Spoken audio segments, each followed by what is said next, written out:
यह त्योहार कार्तिक मास की शुक्ल पक्ष की द्वितीया को मनाया जाता है। यह भाई बहन के प्रेम का प्रतीक है। इस दिन भाई बहन को साथ साथ यमुना स्नान करना, तिलक लगाना तथा बहन के घर भोजन करना अति फलदायक होता है। इस दिन बहन भाई की पूजा कर उसके दुर्भाग्य तथा अपने सुहाग की कामना कर हाथ जोड़कर यमराज को प्रार्थना करती है।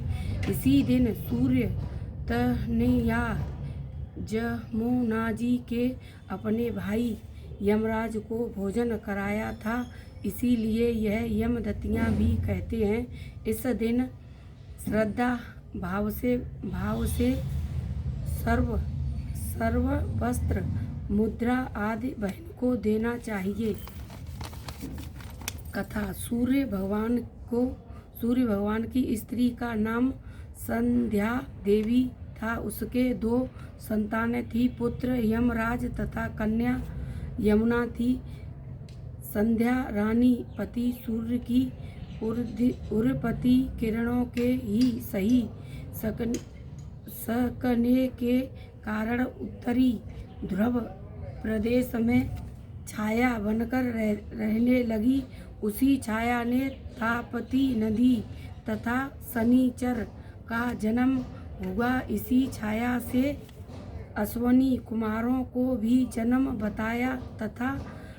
बताया जाता है, जो देवताओं के भेषज मानो जाते हैं। इधर छाया का यम तथा यमुना से बेमाता सा व्यवहार होने लगा।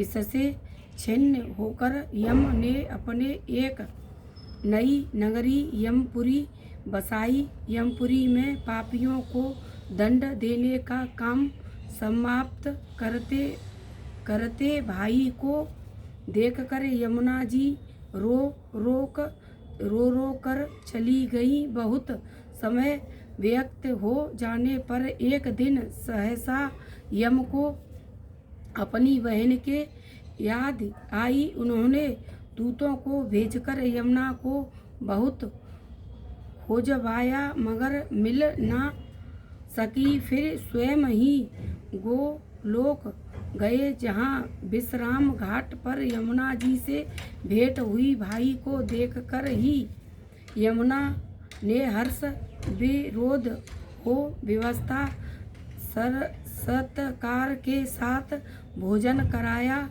इससे प्रसन्न हो यम ने वर मांगने को कहा। यमुना ने यह कहा, हे भैया, मैं आपसे यह वरदान मांगना चाहती हूँ कि मेरे जल से स्नान करने वाले नर नारी यमपुरी ना जाएं। प्रश्न बड़ा कठिन था। यम के ऐसा वर देने से यमपुरी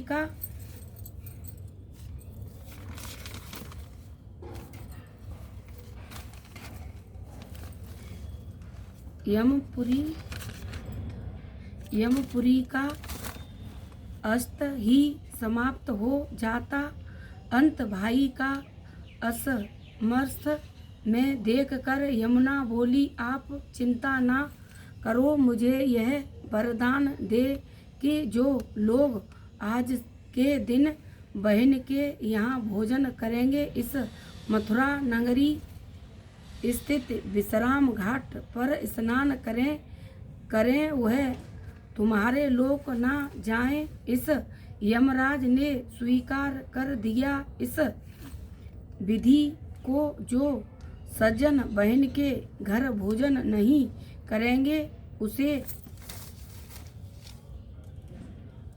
उसे माँ बांध कर यमपुरी को ले जाएगा और तुम्हारे जल से स्नान करने वाले को स्वर्ग प्राप्त होगा। तभी से यह त्योहार मनाया जाता है। अब गणेश जी की आरती करेंगे हम।